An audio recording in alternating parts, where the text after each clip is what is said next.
Hi all, welcome back to my channel. So നമ്മളിപ്പോൾ എടുത്തുകൊണ്ടിരിക്കുന്നത് PSC 10th prelims relate ചെയ്തിട്ടുള്ള ടോപ്പിക്കാണ്.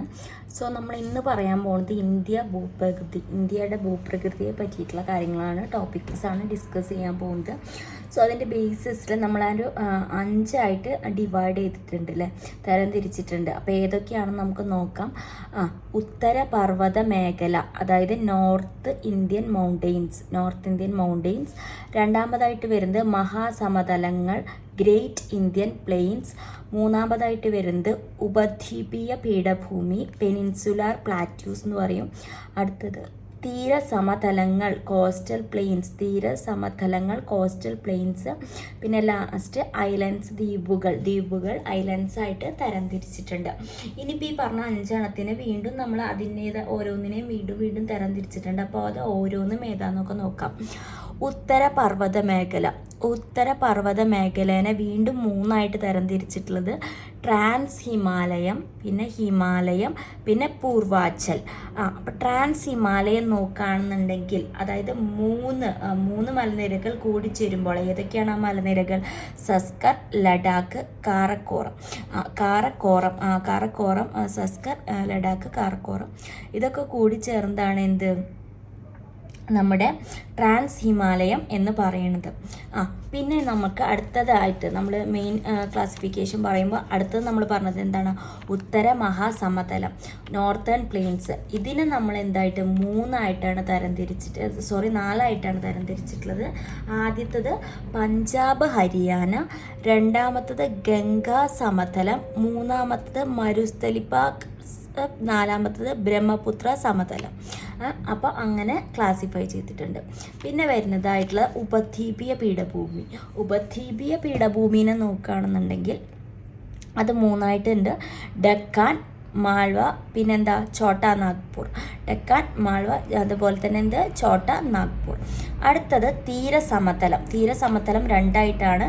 പശ്ചിമ തീരസമതലവും പിന്നെ പൂർവ്വ തീര സമതലവും പിന്നെന്താണ് പൂർവ്വ തീര സമതലമായിട്ടാണ് നമ്മൾ തരംതിരിച്ചിട്ടുള്ളത്.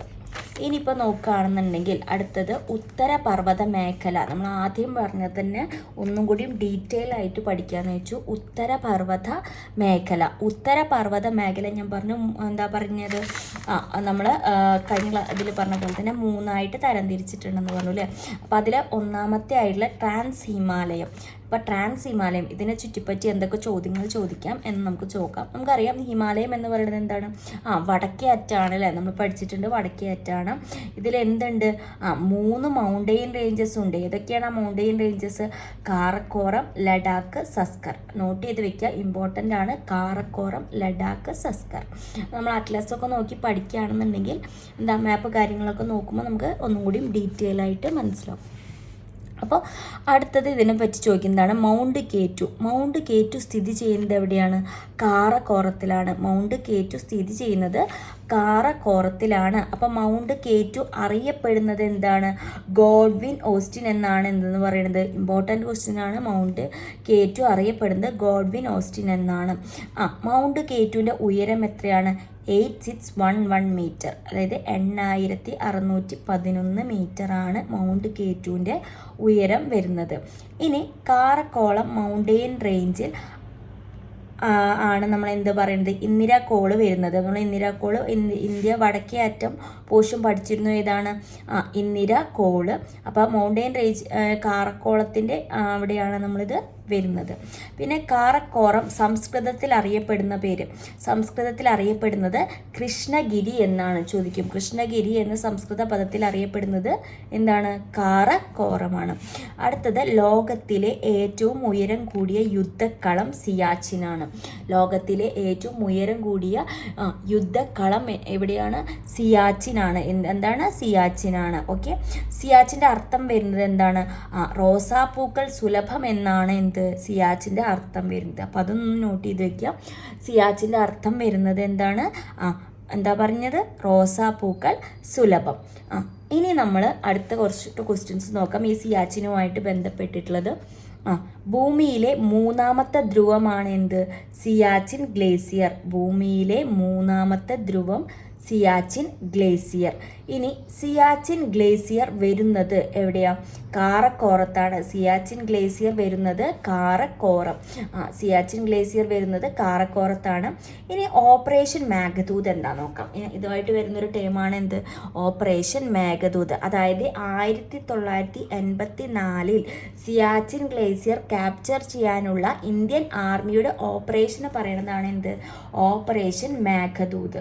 അങ്ങനെയാണെന്നുണ്ടെങ്കിൽ operation Rajiv 1987 Siachen glacier capture ചെയ്യാനുള്ള ഇന്ത്യൻ ആർമിയുടെ ഓപ്പറേഷനാണ് എന്ത്? ഓപ്പറേഷൻ രാജീവ് എന്ന് പറയുന്നത്. ഇനി സിയാച്ചിൻ ഗ്ലേസിയറിൽ നിന്നും ഉരവിടുന്ന നദി ഏതാണ്? നുബ്രു എന്നാണ്. അതായത് നുബ്രു നദി, റിവർ നുബ്രു എന്നാണ് ഞാൻ ഇവിടെ കൊടുത്തിട്ടുള്ളത്. നുബ്രു നദി. നുബ്രു വന്ന് കൂടിച്ചേരുന്നത് എവിടെയാണ്? ഷോക്കിലാണ് എന്ത്? നുബ്രു വന്ന് കൂടിച്ചേരുന്നത്. അപ്പോൾ നമ്മൾ പറഞ്ഞു ഇതിൻ്റെ ബേസിസിൽ എന്താണ് നമ്മൾ പറയുന്നത്? ഇന്ത്യ ഭൂപ്രകൃതിയുടെ ബേസിസിൽ. അപ്പോൾ നമ്മൾ അതിനെ ഡിവൈഡ് ചെയ്തിട്ടുള്ള കാര്യങ്ങൾ പറഞ്ഞു, 5 ഡിവൈഡ് ചെയ്തിട്ടുണ്ട്. അതിൽ ഉത്തര പർവ്വത മേഖലയെ നമ്മൾ വീണ്ടും 3 ട്രാൻസ് ഹിമാലയം, ഹിമാലയം, പൂർവാചൽ. അതിലെ ട്രാൻസ് ഹിമാലയത്തിനെ ചുറ്റിപ്പറ്റിയിട്ടുള്ള ക്വസ്റ്റ്യൻസ് ആണ് നമ്മളിതിൽ കൂടുതലും ഡിസ്കസ് ചെയ്തത്. അപ്പോൾ ഇനി അടുത്ത ക്ലാസ്സുകളിൽ എന്താ ഹിമാലയം, പൂർവാചൽ അതുപോലെ തന്നെ വേറെയുള്ള ക്ലാസിഫിക്കേഷൻ്റെ ടോപ്പിക്സ് നമുക്ക് പറയാം. അതിനെ റിലേറ്റ് ചെയ്തിട്ടുള്ള ഉത്തരങ്ങൾ നമുക്ക് ഡിസ്കസ് ചെയ്യാം. നമ്മുടെ ചാനൽ ആദ്യമെങ്കിലും ആദ്യമായിട്ട് കാണുന്നുണ്ടെന്നുണ്ടെങ്കിൽ ഒന്ന് സബ്സ്ക്രൈബ് ചെയ്ത് സപ്പോർട്ട് ചെയ്ത് തരണം. താങ്ക്